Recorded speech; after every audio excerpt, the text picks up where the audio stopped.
ನಮಸ್ಕಾರ. ಕಿರಿಕೀರ್ತಿ ಅಂತ. ರಾಷ್ಟ್ರಗೀತೆಗೆ ಗೌರವ ಕೊಡೋದು ಬಿಡೋದು ನನ್ನ ಇಷ್ಟ. ನಂಗೆ ಇಷ್ಟ ಇದ್ರೆ ಕೊಡ್ತೀನಿ, ಇಲ್ಲಾಂದ್ರೆ ಕೊಡಲ್ಲ ಅನ್ನೋರು ದಯವಿಟ್ಟು ಈ ವಿಡಿಯೋ ನೋಡಬೇಡಿ. ವಿಡಿಯೋ ಇಲ್ಲೇ ಪಾಸ್ ಮಾಡಿ, ಅಥವಾ ನೀವು ಮೊಬೈಲಲ್ಲಿ ನೋಡ್ತಿದ್ರೆ ದಯವಿಟ್ಟು ಡಿಲೀಟ್ ಮಾಡಿ ಬಿಸಾಕಿ. ನಾವು ರಾಷ್ಟ್ರಗೀತೆಗೆ ಗೌರವ ಕೊಡೋದ್ರ ಬಗ್ಗೆ ಮಾತಾಡ್ತಾ ಇದ್ದೀವಿ. ಪ್ರಪಂಚದಲ್ಲಿ ಯಾವುದಾದ್ರೂ ಒಂದು ರಾಷ್ಟ್ರಗೀತೆಗೆ ಗೌರವ ಕೊಡಬೇಕೋ ಬೇಡವೋ ಅನ್ನೋ ವಿಚಾರಕ್ಕೆ ಚರ್ಚೆ ಮಾಡುತ್ತೆ ಅಂದ್ರೆ ಆ ಥರದ ರಾಷ್ಟ್ರ ಪ್ರಪಂಚದಲ್ಲಿ ಒಂದೇ ಇರೋದು, ಅದು ನಮ್ಮ ದೇಶ ಭಾರತ. ಏನ್ ಸ್ವಾಮಿ, ಏನ್ ಕಾಲ ಬಂದ್ ಸ್ವಾಮಿ. ಮುಂಬೈಲಿ PVR ಥಿಯೇಟರ್ ಸಿನಿಮಾ ಶುರು ಆಗಕ್ಕೆ ಮುಂಚೆ ನ್ಯಾಷನಲ್ ಆಂಥಮ್ ರಾಷ್ಟ್ರಗೀತೆ ಹಾಕಿದ್ರಂತೆ. ಅಲ್ಲಿರೋ ಭಾರತೀಯರೆಲ್ಲ ಎದ್ದು ನಿಂತ್ಕೊಂಡು ಗೌರವ ಸಲ್ಲಿಸಿದ್ರು. ಯಾವುದೋ ಒಂದು ಫ್ಯಾಮಿಲಿಯವರು ಅದಕ್ಕೆ ಎದ್ದು ನಿಂತ್ಕೊಳ್ಳಿಲ್ಲ, ಗೌರವ ಕೊಡ್ಲಿಲ್ಲ. ಅವ್ರ ಪಾಡಿಗೆ ಅವ್ರು ಇದ್ರು ಮಾತಾಡ್ಕೊಂಡು. ನೋಡಿದವ್ರು ಸುಮ್ಮನಿರ್ಲಿಲ್ಲ, ಹೋಗ್ಬಿಟ್ಟು ಕೇಳಿದ್ರು, ಏನಪ್ಪ ನಿನ್ ಕಷ್ಟ, ಇಂಡಿಯನ್ ತಾನೆ, ರಾಷ್ಟ್ರಗೀತೆ ಬರ್ತಿದಿಲ್ಲ, ಎದ್ದು ನಿಂತ್ಕೊಂಡು ಗೌರವ ಕೊಡೋಕ್ಕೇನು ಅಂದ್ರೆ ಓ ಅಂತ ಉಲ್ಟಾ ಪಲ್ಟಾ ಮಾತಾಡವ್ರೆ. ಜನ ಅವ್ರನ್ನ ಥಿಯೇಟ್ರಿಂದ ಹೊರಗಡೆ ಹಾಕವ್ರೆ. ಅದು ಸರಿನಾ ತಪ್ಪ ನನಗೆ ಬೇಕಾಗಿಲ್ಲ ಇವಾಗ. ಆದ್ರೆ ಅದಾದ್ಮೇಲೆ ನಾವು ಚರ್ಚೆ ಮಾಡ್ತೀವಲ್ಲ ಟ್ವಿಟರ್ ಫೇಸ್ಬುಕ್ ಅಲ್ಲಿ, ಅದೇನು ಕಾನೂನು ಇದೆಯಾ ರಾಷ್ಟ್ರಗೀತೆಗೆ ಗೌರವ ಕೊಡಬೇಕು ಅಂತ ಹೇಳಿ ಅಂತ ಕೇಳೋರು ನಾನು ಕೇಳ್ತೀನಿ, ಸ್ವಾಮಿ ನಿಮ್ಮಮ್ಮ ನಿಮ್ಗೆ ಎದೆ ಹಾಲು ಕೊಟ್ರಲ್ಲ, ಕಾನೂನು ಇತ್ತಾ ಸ್ವಾಮಿ ಕೊಡಬೇಕು ಅಂತ? ಕಾಲ್ ಮೇಲೆ ಕಾಲು ಹಾಕೊಂಡು ಕುತ್ಕೊಂಡು ರಿಮೋಟ್ ಇಟ್ಕೊಂಡು ಟಿವಿ ನೋಡ್ತಾ ಇರ್ತೀರಾ, ನಿಮ್ಮಪ್ಪ ಬಂದ ತಕ್ಷಣ ಕಾಲು ಇಳಿಸ್ತಿರಲ್ಲ, ಕಾನೂನೇನ ಇದೆಯಾ ಸ್ವಾಮಿ ಅದಕ್ಕೆ? ಬೆಳಗ್ಗೆ ಎದ್ದು ನಿಮ್ ಲೆಕ್ಚರೋ ಅಥವಾ ನಿಮ್ ಗುರುಗಳೋ ಯಾರೋ ಸಿಕ್ಕಿದ್ರೆ ನಮಸ್ತೆ ಸರ್, ಗುಡ್ ಮಾರ್ನಿಂಗ್ ಸರ್ ಅಂತಿರಲ್ಲ, ಹೇಳ್ಬೇಕು ಅಂತ ಏನಾದ್ರು ಕಾನೂನು ಇದೆಯಾ? ನೀವು ಹೋಗ್ತಿರೋದು ಕಾಲೇಜಿಗೋ ಓದಕ್ಕೋ ಅಥವಾ ಕೆಲ್ಸಕ್ಕೋ ತಾನೆ, ನಿಮ್ಮ ಪಾಡಿಗೆ ಹೋಗಿ ಬನ್ನಿ, ಆಗಲ್ಲ. ಅದಕ್ಕಿಲ್ದಿರೋ ಕಾನೂನು ನಿಮ್ಗೆ ದೇಶಕ್ಕೆ ಮರ್ಯಾದೆ ಕೊಡಬೇಕು, ಗೌರವ ಕೊಡಬೇಕು ಅನ್ನೋ ವಿಚಾರದಲ್ಲಿ ಬಂದ್ಬಿಡುತ್ತೆ. 5 ನಿಮಿಷ 10 ನಿಮಿಷ 15 ನಿಮಿಷ 20 ನಿಮಿಷ ಆದ್ರೂ ಪರವಾಗಿಲ್ಲ, ಕ್ಯೂ ಅಲ್ಲಿ ನಿಂತ್ಕೋತೀರಾ ಬೇಕಾದ್ರೆ.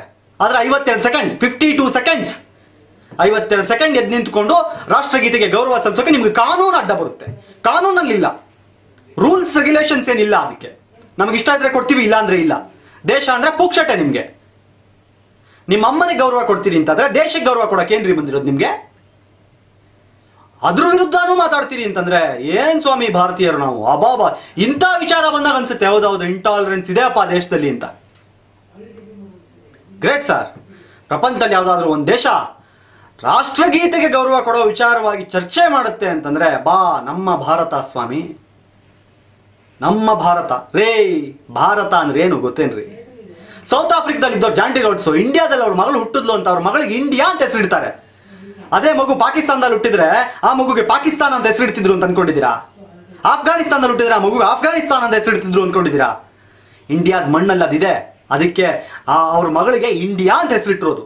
ಆ ಇಂಡಿಯಾದ ರಾಷ್ಟ್ರಗೀತೆ ಹಾಡೋಕೆ ನಿಮಗೆ ಕಷ್ಟ. ಚೇರಲ್ಲಿ ಮೊಳೆ ಇಟ್ಬಿಟ್ಟು ನಿಮಗೆ ರಾಷ್ಟ್ರಗೀತೆ ಬರೋ ಟೈಮಲ್ಲಿ ಎದ್ದು ನಿಲ್ಸೋಕೆ ಮಾಡೋಕ್ಕಾಗುತ್ತಾ? ನಿಮ್ಮ ಮೈಂಡಲ್ಲಿ, ನಿಮ್ಮ ಬ್ಲಡ್ ಅಲ್ಲಿ, ನಿಮ್ಮ ಹಾರ್ಟಲ್ಲಿ ಇರ್ಬೇಕು ಅದ್ರ ಬಗ್ಗೆ. ಈ ತರ ಮಾತಾಡೋದ್ಬಿಟ್ಟು ಕೀರ್ತಿ ಒಳ್ಳೆ ಹುಚ್ಚ ವೆಂಕಟ್ ತರ ಮಾತಾಡ್ತಾನಪ್ಪ ಅನ್ನೋರು ದಯವಿಟ್ಟು ಅರ್ಥ ಮಾಡ್ಕೊಳ್ಳಿ. ಸ್ವಾಮಿ ಇಂಥ ವಿಚಾರಗಳು ಬಂದಾಗ ನಾವು ಹಿಂಗೆ ಮಾತಾಡೋದು. ನೀವು ಹುಚ್ಚ ವೆಂಕಟ್ ಆದ್ರೂ ಅನ್ನಿ, ಹುಚ್ಚ ಕೀರ್ತಿ ಅಂತನಾದ್ರೂ ಅನ್ನಿ, ನಮ್ಗೆ ಏನ್ ತಲೆ ಬಿಸಿ ಇಲ್ಲ. ರಾಷ್ಟ್ರಗೀತೆ ಹಾಡಲ್ಲ ನಾನು, ನನ್ನ ಇಷ್ಟ ಅನ್ನೋರು ದಯವಿಟ್ಟು ನನ್ನ ಪೇಜಿಂದ ಅನ್ಲೈಕ್ ಮಾಡಿ ಅಥವಾ ಅನ್ಫ್ರೆಂಡ್ ಆಗಿ. ನನಗಂಥವ್ರ ಅವಶ್ಯಕತೆ ಇಲ್ಲ. ದೇಶದ ಬಗ್ಗೆ ಅಭಿಮಾನ ಇದ್ದವರು ರಾಷ್ಟ್ರಗೀತೆಗೆ, ರಾಷ್ಟ್ರೀಯ ಲಾಂಛನಗಳಿಗೆ, ರಾಷ್ಟ್ರಧ್ವಜಕ್ಕೆ ಗೌರವ ಕೊಡ್ತೀನಿ, ನನಗೆ ನನ್ನ ದೇಶದ ಬಗ್ಗೆ ಹೆಮ್ಮೆ ಇದೆ, ನನ್ನ ದೇಶ ನನ್ನ ಹೆಮ್ಮೆ ಅಂತ ಅನ್ಕೊಂಡಿದ್ದೀನಿ ಅನ್ನೋರು ನನ್ನ ಜೊತೆಲಿರಿ. ಮುಂದೊಂದು ದಿನ ಒಂದು ಒಳ್ಳೊಳ್ಳೆ ಕೆಲಸಗಳನ್ನ ನಮ್ಮ ಕೈಯಲ್ಲಾದಷ್ಟು ಮಾಡೋಣ. ನಮಸ್ಕಾರ.